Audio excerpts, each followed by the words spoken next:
We're continuing our series called Going Viral. In the midst of all the bad things that are being spread around during the COVID-19 pandemic, I wanted us to stop and think about some of the good things of God that we can spread around during this time as well. So I want you to join with me for this series tonight. What I'd like to share with you now, two scriptures that come from 1 Peter chapter 2 and Acts chapter 1. In 1 Peter 2:9, the writer said this, "But you are a chosen people, a royal priesthood, a holy nation, God's special possession, that you may declare the praises of Him who called you out of darkness and into His wonderful light." Peter says we have a mission. We've been called out by God. We've been set aside. We've been made a priesthood to serve God and chosen for this very purpose, that we might declare a message. And Peter says the message is simply this: to tell people that God has called us out of darkness and into His light. Second thing I want you to hear, these words from Jesus. From the Acts of the Apostles, chapter 1, verse 8. Jesus gave us this promise. He said, "But you will receive power when the Holy Spirit comes on you, and you will be my witnesses in Jerusalem and in all Judea, in Samaria, and to the ends of the earth." Jesus said, I've got a mission for you. I've got a message for you. I've got a calling in your life that you will be my witnesses. I want to talk to you this morning about this simple idea, a testimony in every test. There is a testimony in every test. Just recently, I've been reminded of the importance of sharing good news. I have to admit, throughout most of the coronavirus pandemic, I have been curiously interested in the whole hoarding of toilet paper that's been part of the characteristic of this very unusual time. I got to tell you, for 8 weeks, the idea of hoarding toilet paper was not an issue for me personally, thanks to the regular foresight and planning of my wife. We were in good shape, had been taken care of well for weeks before the pandemic ever started. Until about 2 weeks ago. And my wife came home from shopping, and I could hear just the slightest bit of panic in her voice, in which she said, "I went to several places and there was no toilet paper to be found anywhere.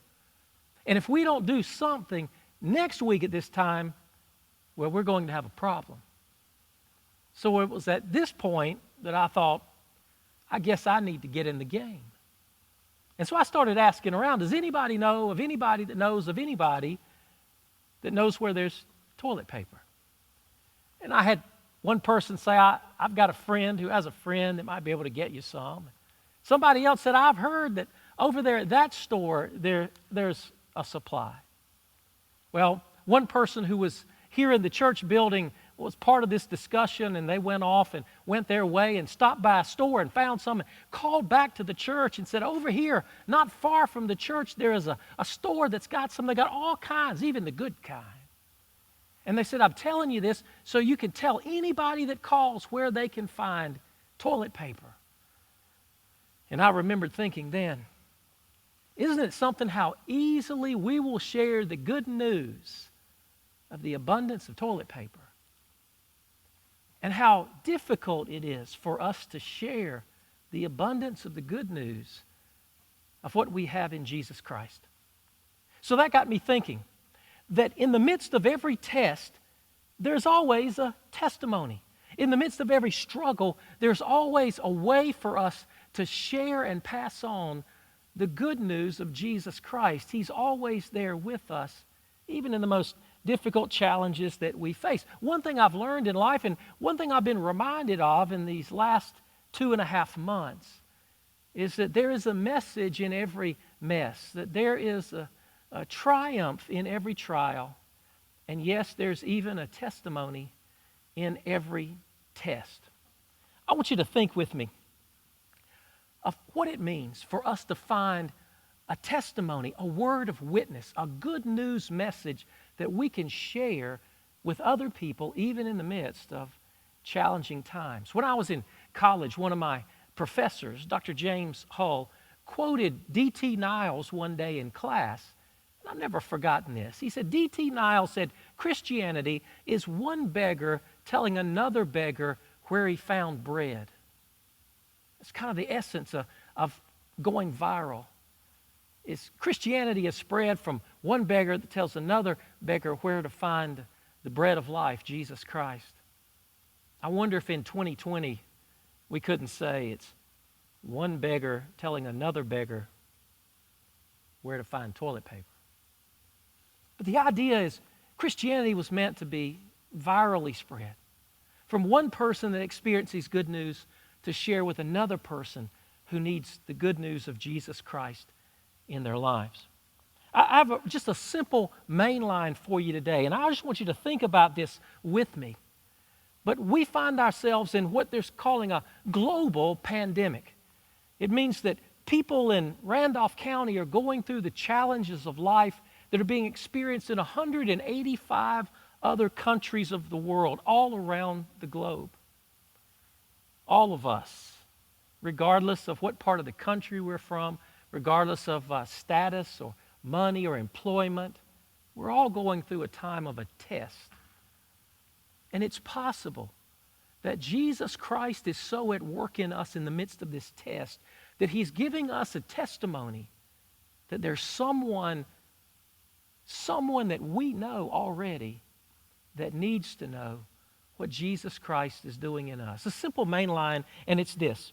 The test Jesus is bringing you through right this very moment becomes the testimony that Jesus will use to bring someone else through when they face the very same kind of situation. The test that you are going through this very moment is going to become the testimony that Jesus Christ is going to use to bring someone else through when they face a very similar situation to where you are now. I want to tell you a Bible story where I got this idea from.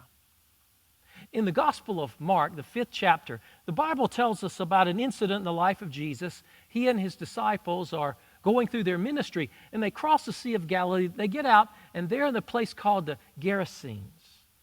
And as Jesus and his disciples come to shore, they are met by a man who is out of control. The Bible says he is possessed by an impure, unclean, evil spirit. He has no clothes on. The people try to clothe him, and he tears the clothes off. They try to chain him down, to restrain him, to keep him from being so abusive and out of control, but he breaks the chains. He constantly hurts himself, and he's a terror in the whole community. He lives out in the cemetery, causing fear and threatening violence to everyone who comes around. He comes to meet Jesus at the water's edge. And he screams out in this possessed voice, and he says to Jesus, "What have you come to do with me? I know who you are. You are the Son of the Most High God." And Jesus speaks to the spirit inside of him, and he says, "Come out, you impure spirit, and set that man free." And instantly, the man is delivered. The Bible tells us before he met Jesus, he's running around with no clothes on. He's chained up, but he breaks the chains. He's abusive, he's volatile, he's violent, and he's possessed by darkness. But when the neighbors get out to where he is, they find him clothed, sitting at the feet of Jesus, and in his right mind. Jesus has radically transformed this man's life. Jesus is preparing to go about his ministry, and so the man says what would be normal and fully expected. He says, "Jesus, can I go with you? Can I be one of your followers? Can I come along with you? I've never met anyone like you. You have completely changed my life." And Jesus says, "No. Instead, I want you to go back home to your people. I want you to tell them all that the Lord has done for you and how He has shown mercy to you." And the Bible tells us that at that point, the man went back home and he told everyone what Jesus had done for him. And he says, all the people of his community were amazed. Jesus worked in this person's life. Jesus is the master of the comeback. Jesus is the master of the turnaround. He's the master of the breakthrough. Jesus has worked in this man's life, and He's brought him out of darkness into light. He's brought him out of sin into restoration. He's brought him out of bondage into freedom. He's brought him out of defeat into victory, and He's brought him out of evil into righteousness. He has totally transformed this man's life, and he says to Jesus, "Let me go with you." And Jesus says, "No. This test that you've gone through, it has given rise to a testimony that's going to be transformative in the lives of those that you know. I don't want you to come with me. I want you to go back home and you tell everyone what the Lord has done for you and how He has shown you mercy." There is a testimony that comes out of every test. And I promise you this, if you think back over the last 10 weeks, just think about your life in February and then think about your life right now. Hasn't Jesus been actively at work in your life? Couldn't you stop and think about all that the Lord has done for you in the last 2.5 to 3 months? I'll tell you this, I promise you there is someone that you know who needs to know right now what Jesus has done in your life. I just want to share 4 simple ideas with you right now. The first one is this: someone somewhere that you know needs to know how much Jesus has done for you. Someone somewhere that you know needs to know how much Jesus has done for you. In the last 12 weeks, how have you found Jesus in your life? Have you found Him faithful? Someone needs to know that. Have you found Him with you, present through all that you've been through? Someone needs to know that. Have you found Him powerful, doing amazing things in the midst of these amazing times? Someone you know right now needs to know that. Have you found Him healer or helper or Savior? I promise you, there's someone you know right now that needs to know how you've experienced Jesus in your life. Someone somewhere that you know needs to know all that Jesus has done in your life. And the only thing that keeps a testimony from arising out of a test is when we refuse to speak it. Maybe it's time to make that call. Maybe it's time to send that email, to write that letter, or send that card. Maybe it's time to tell someone, here's what Jesus has done for me. I know He'll do the same thing for you. Second thing I want to say to you right now is that somewhere, somehow, someone that you know needs to know how Jesus has had mercy on you. Can you look back over these last 2.5 months and see all the times Jesus was there with mercy and grace and blessing? Can you think about all those times when you were overwhelmed and you thought you were about to go under and Jesus was there to lift you up? Can you think about all those times that you felt the weight of the worries and the fears and the doubts and the problems, and it was just bringing you down, and suddenly Jesus was there to pull you through? Can you think of those times you felt like you were at the end of your rope and you found Jesus was there reaching out and lifting you free? Over and over and over, there have been those times when you thought, this is it. I'm not going to be able to make it. And suddenly Jesus said, it's not all over. I'm here, and it's just beginning. Can you think of those times when you knew you were in trouble, and instead of receiving trouble, instead of receiving despair and defeat, Jesus was there with blessing and grace and mercy? Someone, somewhere that you know needs to know how Jesus has had mercy in your life and how He can bring mercy and blessing into their life. Now's the time. Pick up the phone. Now's the time to make that call. Now's the time to write that letter, to send that email. There's somebody that needs to hear your testimony that's been born out of this test that you've been through. Third thing I want to say to you, someone, somewhere that you know needs to know how Jesus calls you out of darkness and into light. I want you to listen again to 1 Peter chapter 2, verse 9. You are a chosen people, a royal priesthood, a holy nation, God's special possession, that you may declare the praises of Him who called you out of darkness and into His wonderful light. Jesus has a plan for you, a redemptive plan. Jesus has a plan of forgiveness, a plan of reconciliation, a plan of renewal. Jesus is reaching out to us, and He calls us to come out of darkness and into His light. Jesus met a man in Mark chapter 5 who was demon-possessed. He was despairing, he was violent, he was abusive, he was harming himself, he threatened others. He was truly the embodiment of one living in darkness. But in the presence of Jesus, he was called out of darkness and into light. So much so, he wanted to stay in the light and walk with Jesus always. I want you to think about that. The Bible tells us that Jesus is the light that shines in the darkness, and even today, the darkness has not overcome it. Hey, we're living in some dark times with disease and sickness and death and grief, dark times in our economy with people struggling financially, with layoffs, businesses closing. We're living in dark times of fear. Folks afraid to go out for the fear that they might catch a virus that might radically change their life or end it. The Bible tells us Jesus calls us out of darkness and into His wonderful light.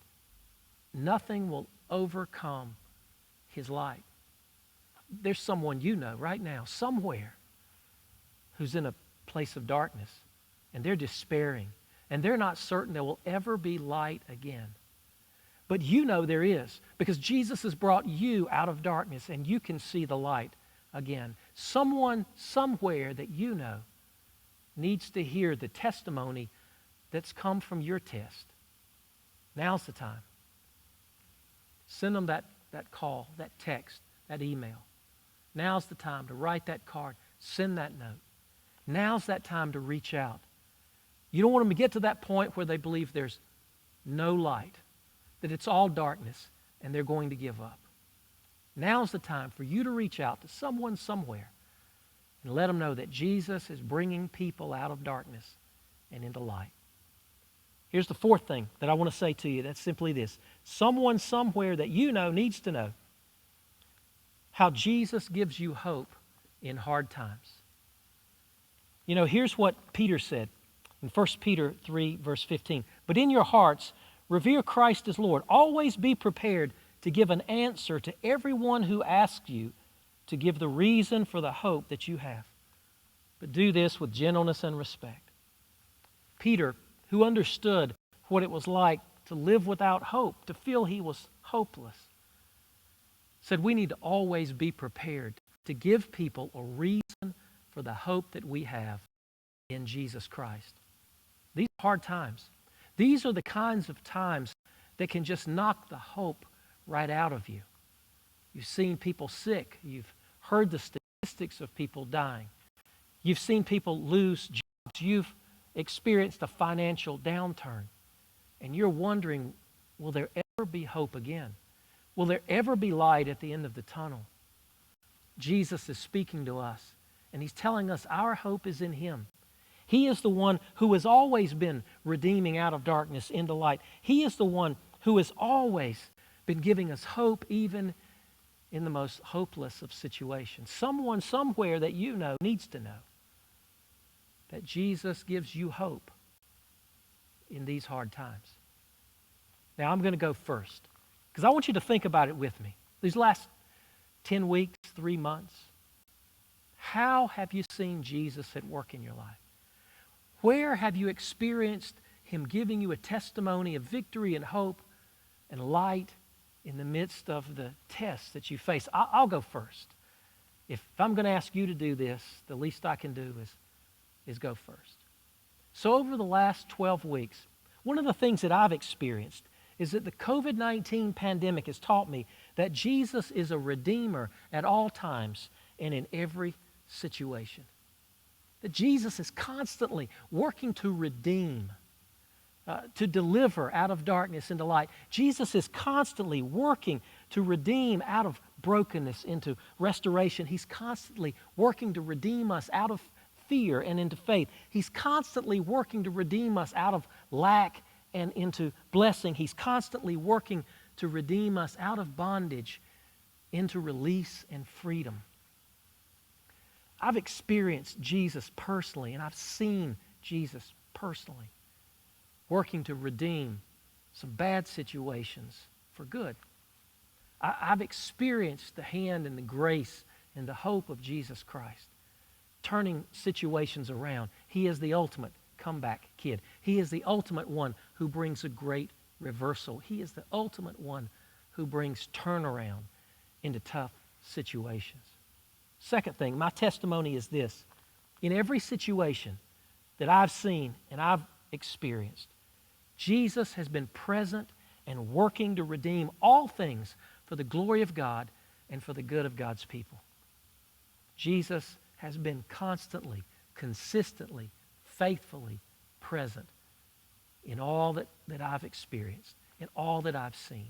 In all the times that I've been alone or with family or with our staff in our church or all the things that I've experienced in our community, I've sensed the presence of Jesus consistently at work to redeem all things for the glory of God and for the good of God's people. I'll tell you this, Jesus is not the author of bad things, but I promise you this, He is the editor of all things.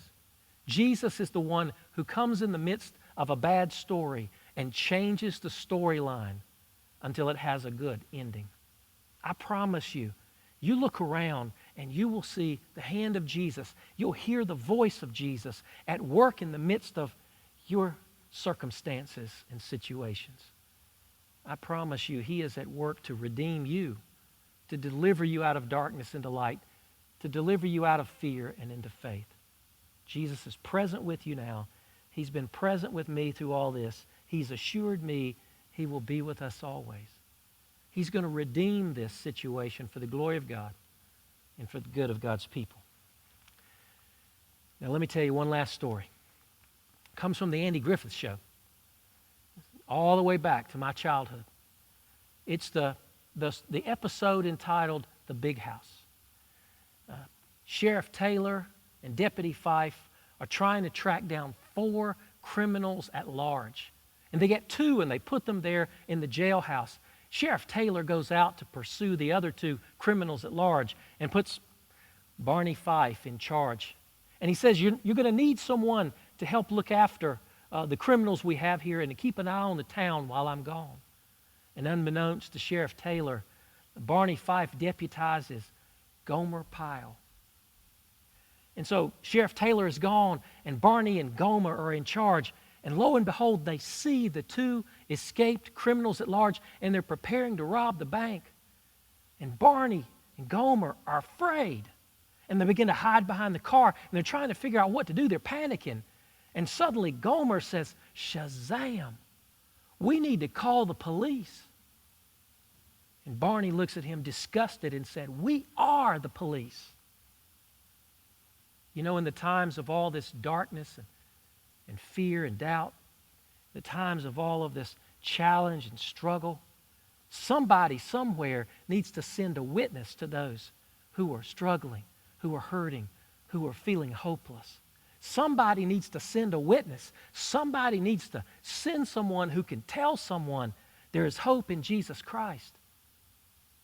If I could borrow Deputy Fife's words and change them a little bit, we are the witnesses. We are the ones.